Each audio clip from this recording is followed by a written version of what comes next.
Di video kali ini, gue akan bahas ya, konsep yang gue sering bahas. Sebenarnya gue bahas ini di podcastnya Deddy Corbuzier. Gue juga kemarin keinget untuk bikin video ini karena gue bahas di podcastnya Richard Lee. Jadi ini adalah 4 leverage utama untuk menjadi kaya.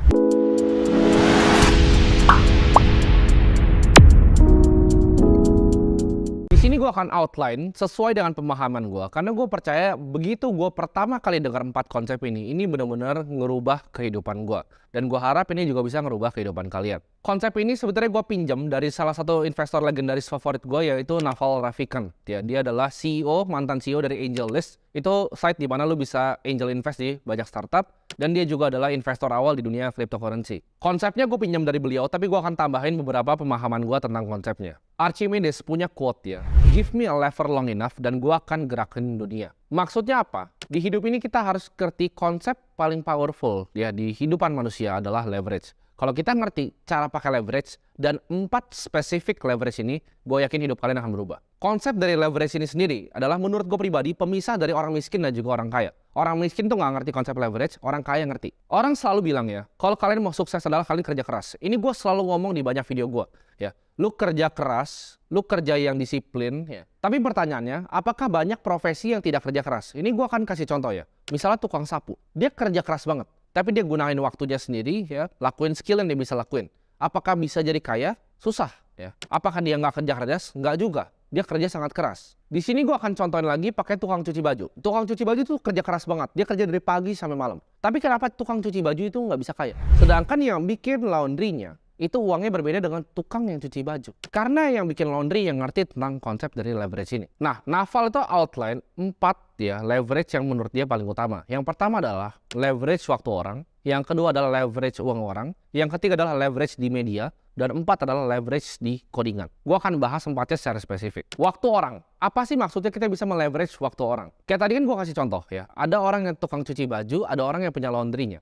Orang yang cuci baju itu bekerja untuk orang yang laundry-nya. Orang laundry-nya kasih gaji ke orang yang tukang cuci baju untuk ngerjain kerjaan yang dia nggak mau. Ini konsep paling lama dalam sejarah manusia. Ini udah terjadi lama sebenarnya dari zaman kerajaan. Di mana zaman dulu kerajaan itu pakai perbudakan untuk memaksimalkan leverage manusia ini. Sekarang sistemnya adalah dengan mempekerjakan orang dengan memberikan gaji yang layak. Tentu aja zaman sekarang kita nggak bisa lakuin yang namanya sistem perbudakan. Sebenarnya sama seperti karyawan zaman sekarang. Kalian menukar waktu kalian untuk uang. Ya, jadi waktu kalian, expertise kalian, skill dan tenaga kalian tukar untuk mendapatkan uang. Intinya adalah kalian menukar output produktivitas kalian untuk uang. Ini gue kasih contoh di sini. Jadi ini kan kemarin gue bikin ide, ya udah gue akan bikin syuting set di ruang tamu apartemen gue biar sedikit lebih beda. Tapi gue nggak akan pernah punya waktu untuk ngedit videonya, untuk nge-setup lighting di sini, untuk nge-setup kamera. Jadi yang gue lakukan adalah gue mau pekerjakan seorang editor dan videographer. Itu adalah leverage yang pertama. Gue manfaatin leverage yang pertama, yaitu waktu orang. Gue nggak punya waktu untuk edit, karena gue tahu waktu gue itu lebih berharga. Ya. Edit itu bisa lama 6 jam sampai misalnya 9 jam. Gue nggak punya waktu 6 sampai 9 jam untuk di depan komputer. 6 sampai 9 jam gue lebih baik gue alokasikan di tempat yang lain. Nah ini konsep lagi dari Naval. Kalau lu mau jadi orang kaya, yang lu jaga adalah waktu lu, bukan uang lu. Gue ulangi sekali lagi. Kalau lu mau jadi orang kaya, yang lu jaga adalah waktu lu, bukan uang lu. Lu akan mengerti ini nanti di level yang lebih tinggi. Kenapa? Karena di saat lu menjaga waktu lu, uang itu gampang ya. Uang tuh banyak banget di mana-mana. Sedangkan waktu kita semua sama. Lu mau tukang beca sampai direktur keuangan, itu sama waktunya 24 jam. Jadi yang lu jaga adalah waktu lu. Nah gimana caranya? Lu mendelegasi, ya. Lu belajar leadership, lu belajar bikin tim, lu punya karyawan, lu punya sistem yang bisa kerja untuk lu. Bisa nanti ya. Kalian ini video ini mungkin di-up di saat gue udah lagi jalan-jalan di Eropa. Tapi artinya apa? Gue udah pernah melakukan ini ya. Bahkan yang ngedit bukan gue, yang ngupload itu bukan gue. Tapi kalian bisa menikmati videonya. Itu adalah leverage yang gue pakai yang pertama, yaitu leverage dari waktu orang. Kita lihat contoh perusahaan besar ya. Kita contoh seperti Microsoft. Apakah Bill Gates itu dia melakukan day-to-day operationnya semua? Masih coding untuk bikin software? Jawabannya enggak. Dia udah super high level. Dan dia punya direksi dan punya komisaris ya. Dia punya board of directors yang udah memang kompeten. Mereka udah tahu, oke, ini Microsoft kesini, kita akan lihat nih, oh ini OpenAI kayaknya bisa digabung sama Bing. Kita akuisisi, kita ambil, kita masukin. Bahkan dia udah nggak masuk di dalam decision makingnya sebagai pemegang saham. Itu udah level leverage tertinggi. Dia udah punya tuh semua waktu-waktu orang itu, ya. Sampai ke paling bawah, sampai Microsoft kalau butuh telepon CS pun udah lengkap. Ya, jadi itu leverage pertama yaitu waktu orang. Nah, di sini gue mau kasih konsep yang kedua, yaitu leverage dari uang orang. Banyak banget dari teman-teman di sini yang mungkin lihat konten gue dan bilang, oh gue nggak punya modal bang untuk bikin bisnis. Oh gue nggak punya modal untuk ini, gue nggak punya modal untuk itu. Kalian harus tahu uang itu sangat amat banyak di dunia ini dan uang itu nggak akan habis karena seperti kita tahu uang itu dicetak dari angin oleh Federal Reserve. Jadi kalau kalian nggak ngerti sistemnya, uang itu sebenarnya banyak banget. Tinggal gimana caranya kalian bisa manfaatin uangnya orang. Kalau kalian masih ngomong, mau bikin bisnis tapi nggak punya modal atau nggak ada yang modalin, kalian belum ngerti konsep leverage yang kedua, yaitu gimana caranya kita bisa meleverage uang orang. Ini gue akan kasih penjelasan simpel ya. Buat kalian yang memang ngerti investasi saham secara basic, kalian tahu perusahaan itu kenapa menerbitkan saham. Karena in order untuk melakukan capital raise atau perusahaan itu mau ngambil modal, ya ada dua caranya. Dia terbitkan hutang atau dia terbitkan saham. Ya, sebagian kecil dari bisnisnya dia jual. Jadi itu caranya, ya. Mainly ada dua caranya, yaitu kita bisa berhutang atau kita melepas equity yang kita punya. Jadi that's why Naval selalu bilang, kalau kalian mau jadi kaya, ya, kalian harus punya a piece of a business. Kalian harus own equity, karena itulah yang nantinya bisa bikin kalian jadi kaya. Kalian cari Forbes Indonesia, ya top 50 itu semua punya hampir perusahaan TBK. Ya ada beberapa yang private. Tapi rata-rata semuanya punya perusahaan terbuka yang dilisted di Bursa Efek Indonesia. Karena mereka punya ya bisnis mereka bikin saham. Mereka own a piece of their equity. Ini gue akan kasih contoh ya. Misalnya kita mau bikin stand jus jeruk. Gue ngomong asal karena gue suka jus jeruk. Let's say untuk bikin sebuah stand jus jeruk yang proper, kita butuh modal misalnya 40 juta. Nah, kita nggak punya uang sama sekali. Tapi gue yakin nih jus jeruk gue tuh beda. Konsepnya beda dan gue bisa marketing ini dengan TikTok dan cara yang lain. Ya. Jadi caranya gimana? Gue akan melakukan yang namanya fundraise. Ya, gue cari seorang investor. Carinya di mana? Banyak. Kalian bisa cari di mana-mana. Karena banyak banget orang yang punya uang nih, nggak punya waktu. Dia mau uangnya berkembang. Dia mau invest di bisnis. Dia mau invest di bisnis private, di bisnis yang menjanjikan. Jangan bilang, oh bang, tapi nggak ada yang mau invest di stand jeruk gue. Ini contoh aja. Lu bisa pakai bisnis apapun. Misalnya lu butuh modal 40 juta untuk mulai jualan.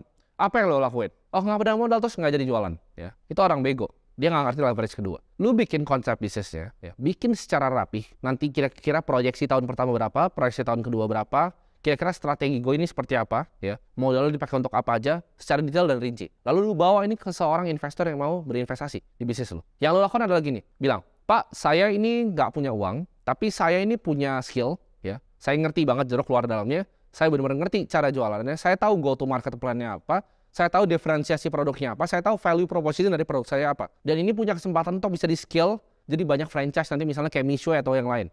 Ya, ini potensinya besar, Pak. Lalu tapi saya nggak punya modal. Dan saya butuh startup capital 40 juta untuk mulai ini. Gimana kalau kita partneran?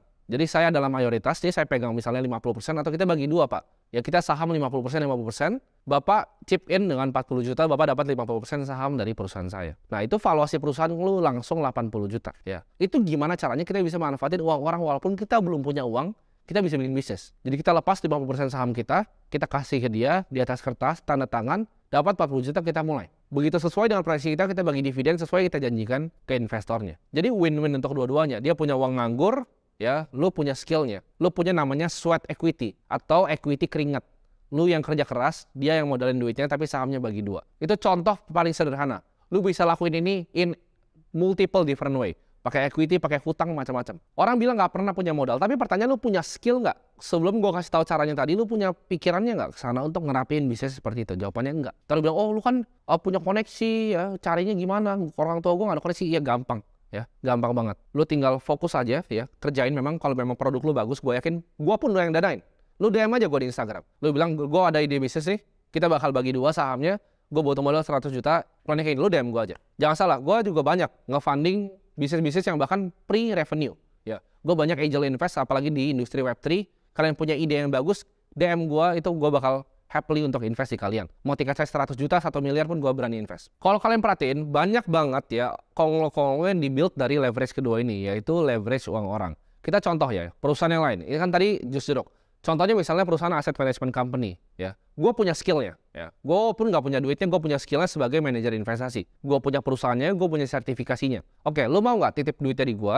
Gue yang investasikan secara fiduciary di saham-saham yang gue pilih. Dan kalau misalnya memang ini kan, gue nggak bisa janjiin ya returnnya, tapi gue akan minta 2% dari total aset lo sebagai management fee untuk gue kelola uang lo. Nah itu apakah bukan leverage kedua? MI itu nggak pakai duit dia sendiri loh, dia pakai duit orang, triliunan. Dia ambil duit orang nih 100 miliar, 100 miliar atau yang kecil-kecil 5M, 1M, 10 juta, 100 juta, totalnya misalnya dari 5 triliun, dia ambil 2% setiap tahunnya.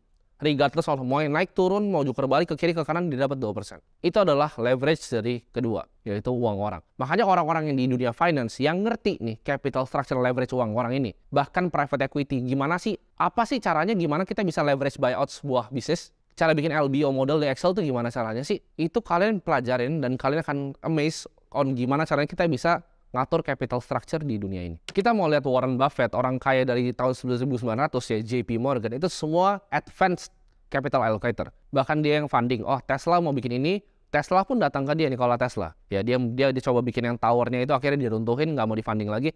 Itu semua capital allocator uangnya. Oke, kita udah bahas leverage pertama dan kedua. Itu mungkin cukup straightforward, itu waktu orang dan uang orang. Nah, lo kan bingung, kenapa gue jawabannya media? Sama. Jadi, kalau kalian tanya, ngapain sih sebenarnya gue bikin kayak gini? Agenda gue tuh sebenarnya apa sih di belakang ini? Gue itu dulu orang yang nggak pernah pengen muncul di sosial media sama sekali. Sama sekali loh. Gue sama sekali nggak mau muncul. Sampai gue ngeliat, itu tiba-tiba ada Kylie Jenner, jadi orang billionaire termuda di dunia. Gue pikir, anjrit, ini orang bikin lipstick jualan pakai sosial media. Gue lihat lagi ini berkali-kali, ya. Ini berkali-kali.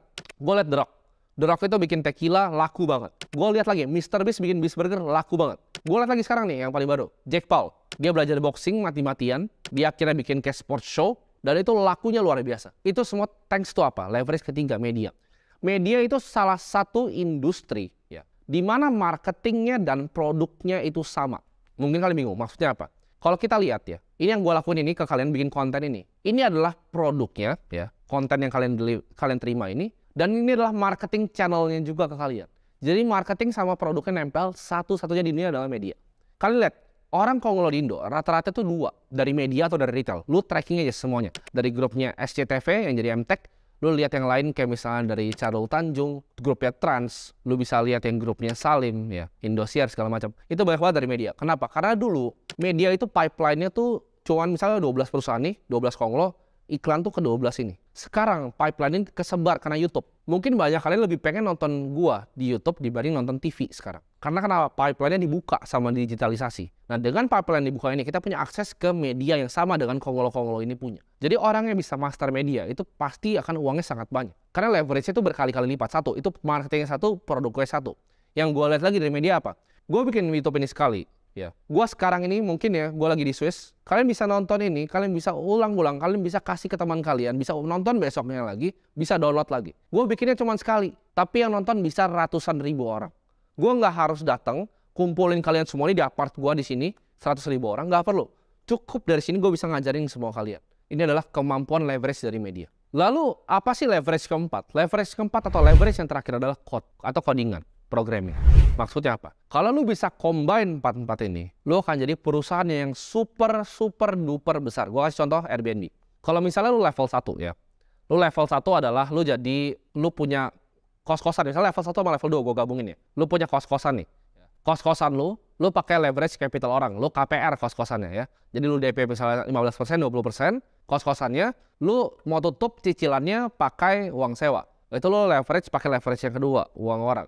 Lu juga punya property manager ya, jadi yang datang untuk check-in, lu sewa, mereka nggak rusakin barang, bener-benerin. Ada 1 atau 2 orang, itu pakai waktu orang. Lu pakai leverage 1 dan 2. Tapi kita lihat orang yang bisa dapat 4-4 ya. 1, dia punya waktu orang, dia punya uang orang, dia punya media, dia punya codingan, yaitu Airbnb. Airbnb itu nggak punya satupun rumah orang. Dia pertama fundraise, capitalnya pakai uang investor, dari angel round, pre-seed, series A, B, C, D, E, sampai di akhirnya IPO. IPO pun ngambil uang dari publik, itu uang orang semua. Karyawannya berapa ratus, berapa ribu bahkan. Dia pakai waktu orang banyak banget remotely, ya. Dia pakai uang orang untuk fundraise, dia pakai waktu orang. Dia pakai apa lagi? Dia pakai media, orang ngomongin terus. Bahkan medianya udah bukan medianya dia udah 1 step di atas. Orang yang ngomongin produknya ke orang-orang lain. Oh, gue kemarin ke Jepang biar murah pakai Airbnb. Oh, gue kemarin ke Bali film biar murah pakai Airbnb. Orang bahkan ngomongin tentang produknya dia. Dan keempat, dia punya codingan. Dengan dia naik ke level ke atas ke aplikasi, punya piramida lengkap. Yang dilakukan ada apa? Dia nggak punya semuanya.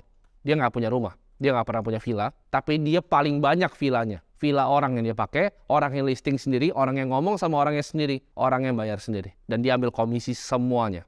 Lu mau lihat Uber?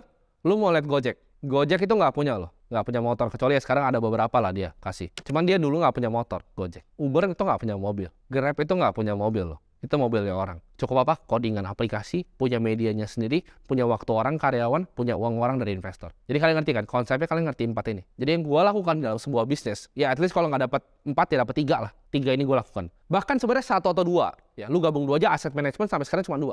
Tapi kalian perhatiin, mereka udah mulai ekspansi leverage aset management ya. Yang tadi gue bilang bisnisnya cuma 2% management fee. Sekarang mereka banyak yang bikin podcast. Mungkin kalian tahu siapa yang gue ngomongin. Mereka mulai bikin podcast. Ngapain? Pertanyaannya, ya kan?